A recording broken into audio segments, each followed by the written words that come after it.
le chat. Oui, mais du coup,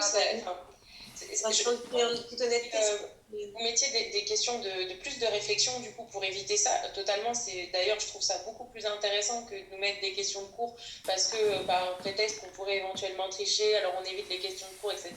Je peux l'entendre ça, mais du coup, si c'est des questions de réflexion, justement, on a besoin aussi de temps pour réfléchir et l'idée d'avoir fait un sujet où on peut partir sur des valeurs complètement différentes est intéressante. Mais du coup, c'est compliqué à gérer. Je suis un peu d'accord avec Valérie sous prétexte qu'on pourrait potentiellement tricher au final et que vous n'avez pas envie, ce qui est normal. On est pris au piège même quand on veut faire les choses bien. Au final, on est piégé de tout ce que vous mettez en place pour pas qu'on triche. Et même quand on n'a pas prévu de tricher, ça reste compliqué en fait. Parce que oui, effectivement, le chrono, il est tendu quoi. Surtout que là, c'était impossible de tricher. Enfin, honnêtement, c'est pas la question, elle était du coup pris par le temps. Ne serait-ce que si on veut bien décrire les positions de Gognon, on les connaît tous. Après, on se retrouve avec ça avance vite et puis on est pris dans le sujet. Il en reste encore derrière. Enfin, voilà, c'était très frustrant. Mademoiselle Mathiote aussi, à qui on a coupé le sifflet tout à l'heure. Non, moi je disais, tout le monde n'est pas malhonnête non plus, quoi. Donc ça veut dire que ceux qui sont honnêtes et qui ne trichent pas sont pénalisés en fait par un sujet qui, en fait, ça encourage presque à la triche parce que. C'est un vrai problème. C'est un vrai problème. Parce que voilà, quoi, tout le monde. Enfin, moi, je sais que je fais partie des gens qui ne trichent pas, déjà parce que je suis dans l'informatique, alors gérer plusieurs trucs d'un coup, ça ne serait pas possible pour moi. Mais du coup, je me retrouve pénalisée aussi parce que c'est des sujets qui sont du coup beaucoup plus complexes. C'est pas forcément complexe dans le fond, mais plus complexe dans la réalisation. Et c'est pas très juste. Enfin, moi, je trouve que c'est pas. Je vais modérer un petit peu tout ce qui est dit là. Je vous l'accorde, Mademoiselle Mathiote, il est probable, notamment par rapport, je pense à une UE, et qui est pas, enfin, d'une promo de l'école, où quand on regarde les résultats, il y a des étudiants qui sont extraordinairement sérieux, et on les sait sérieux parce qu'on les connaît, les étudiants, et qui n'ont pas eu forcément les notes qu'ils avaient d'habitude. Et on a des étudiants qui ont vraiment une tendance à être beaucoup plus dilettants, beaucoup plus rigolos, entre guillemets, un peu plus filous, et qui, pour le coup, ont eu des notes qui ont été étonnamment bonnes. Et donc se pose la question à savoir, est-ce que, en fin de compte, celui qui triche s'en sort, et celui qui ne triche pas, ne peut pas s'en sortir. Ça, c'est une question que nous, on se pose. Et on essaye aussi de lutter contre ça. Et maintenant, par rapport au jeu du chat et de la souris, là, il y a effectivement le cadre de Zoom, mais le fait que ce soit le chat et la souris, ça a toujours été comme ça. Vous voyez, même à mon époque, on se battait pour les annales et on se faisait passer les feuilles. Les feuilles de brouillon, vous voyez, donc il y a eu des brouillons de couleurs différentes. Nous, ils payaient des gens pour nous surveiller. Et dès que l'équipe pédagogique avait le dos tourné, ils nous disaient « Vous pouvez communiquer, mais vous chuchotez ». Donc, il a fallu virer ces gens-là. Enfin, vous voyez, c'est un éternel, si vous voulez, c'est un éternel processus. Et je pense que dans 10 ans, on aura encore d'autres stratégies. Et également, retenons que ce sujet était plus facile que les années antérieures, et les notes sont bien meilleures que les années antérieures. Bien meilleures. Proportionnellement, il y a très peu de gens qui vont en rattrapage. Avec les compensations du E8. Très peu de gens. Je ne voudrais pas vous dire une bêtise, mais je ne sais même pas si vous êtes 10 à le rattrapage. Donc, c'était un sujet qui, dans tous les cas, si vous voulez, était a priori abordable. Et en termes de délai, alors effectivement là, on a entendu 3 exemples d'étudiantes en question qui ont eu un petit peu de difficulté vous voyez le lapsus, à boucler le sujet. Et en contrepartie, la dernière fois encore sur le CC3, il y a des questionnaires qui sont répondus en 7-8 minutes. 7-8 minutes, le questionnaire est validé. Donc si vous voulez, il faut en gros qu'on sait très bien que si vous avez plus de 15% des étudiants qui n'ont pas fini, à la fin, c'est pas bon. Mais en gros, si vous avez 5-10% des étudiants qui, à la fin, n'ont pas eu tellement de temps de finir, entre guillemets, c'est la moyenne incompressible. Donc, j'entends tout ce que vous dites.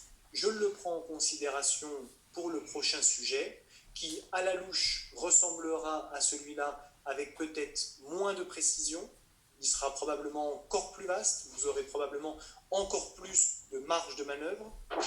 Mais j'en prends note, j'en prends tout à fait note pour le prochain exemple.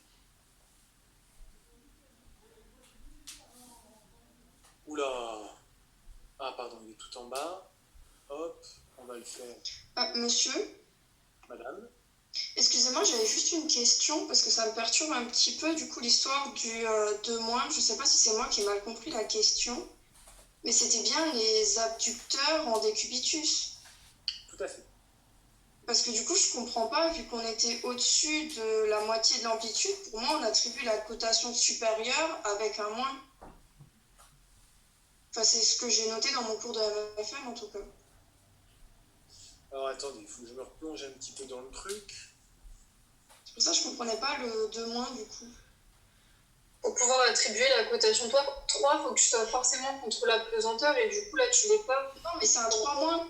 Oui, mais c'est considéré comme un 3 quand même. 3-, c'est presque un 3. Et ça veut dire que tu fais le mouvement contre pesanteur mais pas entièrement. Donc je peux pas. Bah non, pas entièrement. Pour moi, ça c'est 3+, c'est justement la moitié d'amplitude contre pesanteur. Enfin, inférieur à la moitié, je veux dire. La 3+, elle n'existe pas comme cotation. Ouais, c'est Si, je sais plus si elle existe pas, mais en tout cas, pour moi, vraiment, c'était 3-, c'est pour ça que je ne comprends pas du tout. Alors, de mémoire, moi j'enseigne que le MFM du tronc, donc encore une fois, sous réserve d'erreur de ma part, mais je crois que le 3+ n'existe pas. Le 3-, c'est... j'ai un conversé qui s'allume. 3+, ça n'existe pas, me dit mademoiselle Gallois. Comprenez, 3-, c'est presque 3. Vous voyez, il voudrait le faire, mais il n'y arrive pas. Le 2+, vous avez... Est-ce que quelqu'un pourrait nous expliquer le 2+?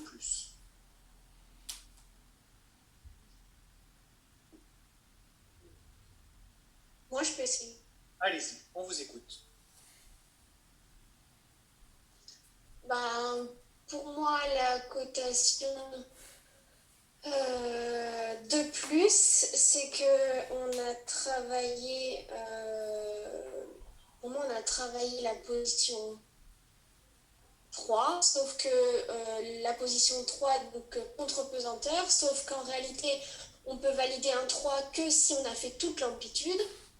Et étant donné que la personne aurait fait moins de la moitié de l'amplitude, on le met en 2+. Il a validé le 2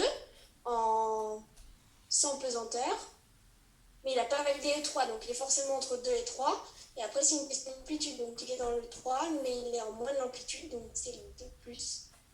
Alors, qui confirme... Donc s'il est à plus de la moitié, il est 3-. Qui confirme les dires de mademoiselle Loger? Oui, c'est ça. Oui, c'est ça. Oui, c'est ça. Il y a du monde. Alors, en fait, c'est relativement simple. Le 2-, c'est moins que 2. 2+, c'est plus que 2. 3-, c'est moins que 3. Vous voyez? Votre patient est sans pesanteur, il fait l'ensemble du mouvement. Il est à 2. Si votre patient qui est sans pesanteur fait plus que la moitié, il est à combien? Il n'y arrive pas au bout, mais il fait plus que la moitié. Comment? Il est à 2-. C'est ça, il est à 2 moins quelque chose. Vous voyez? Bon. Admettons qu'il arrive à son 2. Il se met en latérocubitus et on se lance dans l'abduction et il peine à franchir la moitié. Il est à combien? De plus. Il est un peu plus que 2. Il est loin de 3. Mais il est un peu plus que 2. Et admettons qu'il gagne, il passe 50%. Il est presque à 3, mais il n'est pas à 3. Et arrivé à 3, on a 3. Et comme on a l'ensemble de l'amplitude sans pesanteur, il n'y a plus de question de plus ou de moins, puisqu'il n'y a plus de question de débattement. Puisqu'ensuite, 4, c'est une notion de résistance. Vous voyez? En fait, c'est relativement simple. 2 moins, c'est un petit peu moins que 2. 2 plus, c'est presque 3. 3 moins, c'est presque... Ouh, j'ai peut-être dit une bêtise. 2 moins, c'est moins que 2. 2 plus, c'est plus que 2. 3 moins, c'est presque 3. En fait, il n'y a que 3 secteurs à retenir. On regarde cette diapositive-là. Ici, il y a un poids. Le poids tombe. Quand il tombe, ça tire le filin. Donc, la jambe a tendance, si vous voulez, à tomber. C'est-à-dire que quand le poids monte, c'est que le sujet fléchit le genou. Et quand le poids descend, le sujet a tendance à tendre le genou. Alors, qu'est-ce qui se passe là? C'est un travail pour les ischio-jambiers. C'est l'exercice que tout à l'heure, en fait. Alors, quand le poids descend, ça dépend. S'il laisse tomber sa jambe, c'est quoi ça? C'est du passif. Du passif, il tombe. Si maintenant, il fait descendre tout doucement le poids, Ça, C'est c'est excentrique. c'est de l'excentrique des ischios. Et si au contraire, il bat le poids, Concentré. des ischio-jambiers. Donc là, on est sur un travail qui est purement autour des ischio-jambiers. Soit alors, il freine la descente du poids, et là, on a bien les ischio-jambiers qui vont venir vers leur course externe, tout doucement, c'est bien de l'excentrique. Soit alors, il va y avoir un phénomène de concentrique. Alors, je vous le dis, il est 58, il faudra qu'à 17h02 maximum on ait terminé. Donc je vais devoir accélérer. Ça, c'est de l'isométrique. D'accord? La consigne que le monsieur y donne à son corps, c'est bouge pas. Après, on peut imaginer des choses. Parfois, certains d'entre vous ont mis des choses très complexes. Si ça descendait, etc., je lisais et je donnais des points. Mais ça, normalement, la consigne, c'est du gainage. Là, on est sur de l'isométrique de tout. La consigne, c'est de ne pas bouger, de résister, si vous voulez. Après, effectivement, il y a un ajustement postural qui va être fait. Mais pareil, c'est très difficile à analyser. Si vous alliez dans l'analyse, même si ce n'était pas tout à fait juste, je vous mettais les points. Mais là, la consigne, elle est plutôt de garder l'équilibre, elle est plutôt isométrique. Ici aussi, on est dans un exercice isométrique. Vous voyez, le monsieur, là, il ne bouge pas. La contraction des quadriceps, la contraction des ischio-jambiers, des abdominaux, des spinaux, des fixateurs de l'omoplate, des releveurs de pied, des fléchisseurs plantaires, la consigne au corps, c'est ne bouge pas. Donc, c'est de l'isométrique. D'accord? Si maintenant le monsieur monte, d'accord, la poussée, elle va venir des cuisses, elle va venir des quadriceps. Donc, c'est-à-dire que si le monsieur se grandit, on aura un phénomène, il va devoir vaincre la pesanteur, on aura un phénomène de concentrique des ischio-jambiers. Ok? Si maintenant le monsieur, il descend tout doucement, en aucun cas c'est du concentrique des ischios. Un concentrique des ischios là-dessus, il finirait le cul par terre. Ce sera de l'excentrique des quadriceps. Je monte, je pousse sur mes quadriceps, concentrique de mes quadriceps, et je redescends, c'est de l'excentrique de mes quadriceps. On pourrait quand même, si vous l'envisagez dynamique et que vous me parliez de contraction antagoniste, mais dans tous les cas, ça ne peut être que là, vous pouviez parler un petit peu de contraction antagoniste, ça passait, mais là, le focus était vraiment soit quadriceps en isométrique, soit quadriceps en concentrique s'il montait, soit quadriceps en excentrique s'il descendait. Juste, excusez-moi, le tout premier exercice, on aurait pu aussi parler d'isométrique Ah, tout à avec fait. le poids. Tout à fait.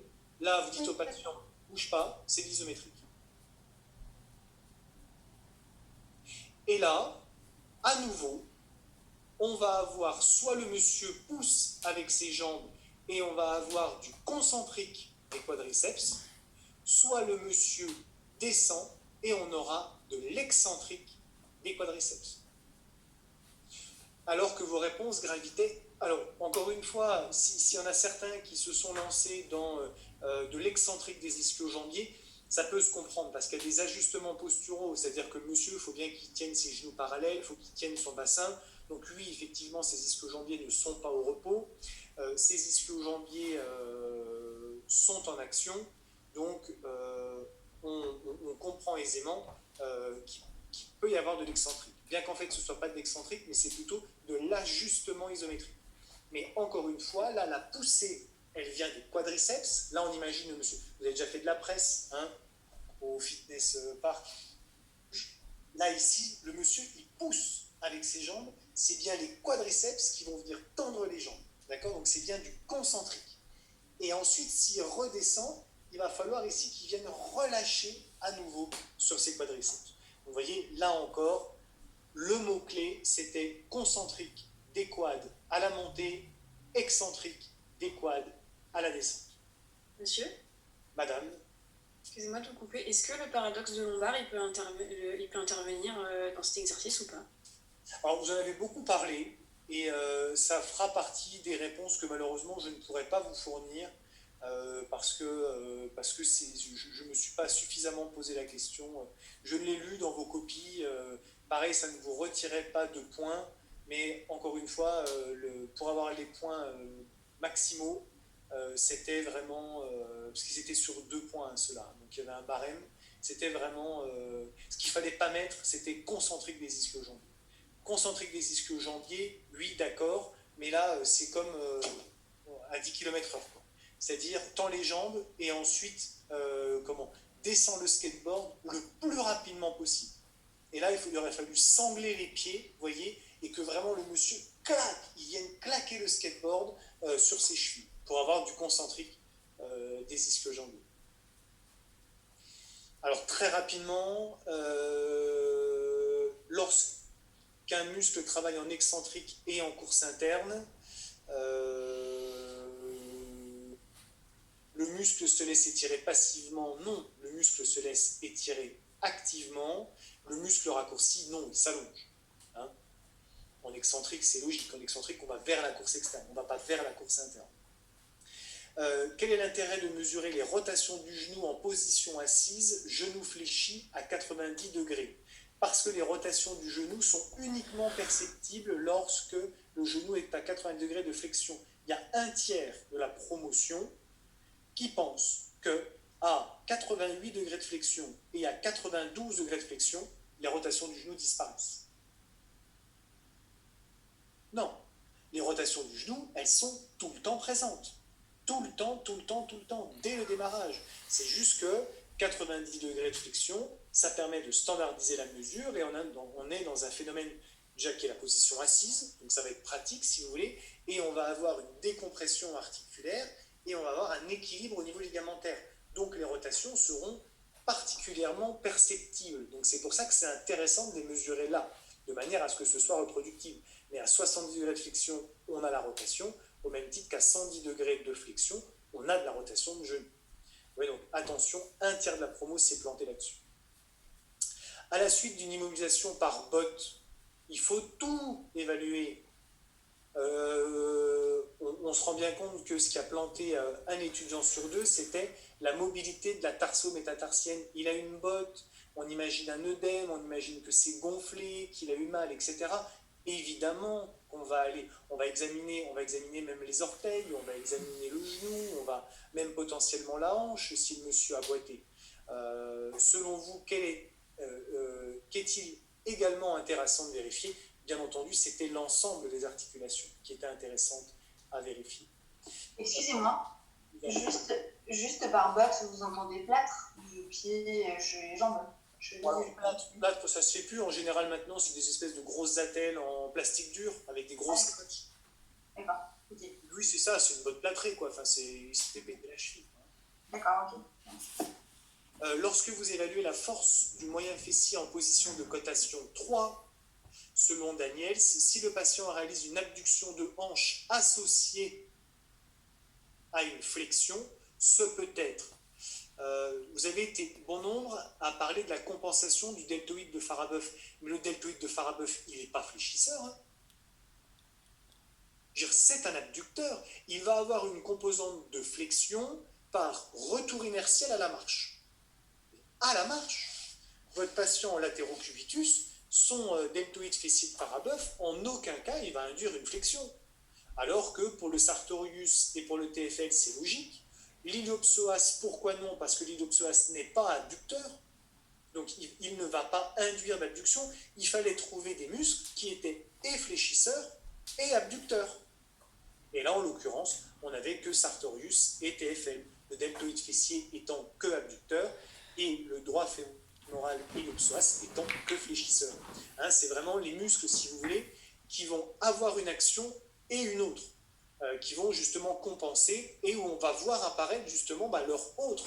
L'abduction va être compensée par le TFL et par le Sartorius, mais comme intrinsèquement parlant, ils sont aussi fléchisseurs, et bien forcément, ça va également emmener dans le plan sagittal, parce qu'ils ne peuvent pas se contenter du plan frontal. Ils sont obligés d'emmener également dans le plan frontal.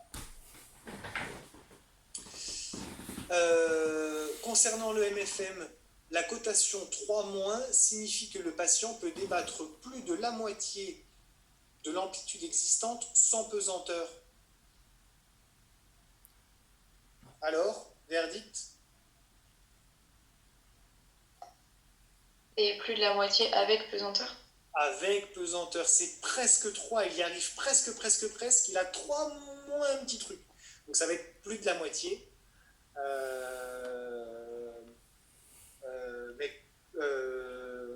Mais contre pesanteur. Tout à fait. Alors c'était ma dernière diapositive. Je vais maintenant courir à la crèche et à l'école chercher mes enfants, pour être très honnête avec vous. Si vous avez la moindre question, quelle qu'elle soit, vous me l'envoyez par mail. J'espère que cette petite régulation aura permis d'aider certains sur 2-3 trucs. Et je reste à votre entière disposition, moi et mes collègues, bien sûr, pour répondre à vos questions. Passez tous une très agréable soirée et à bientôt. Merci à vous aussi.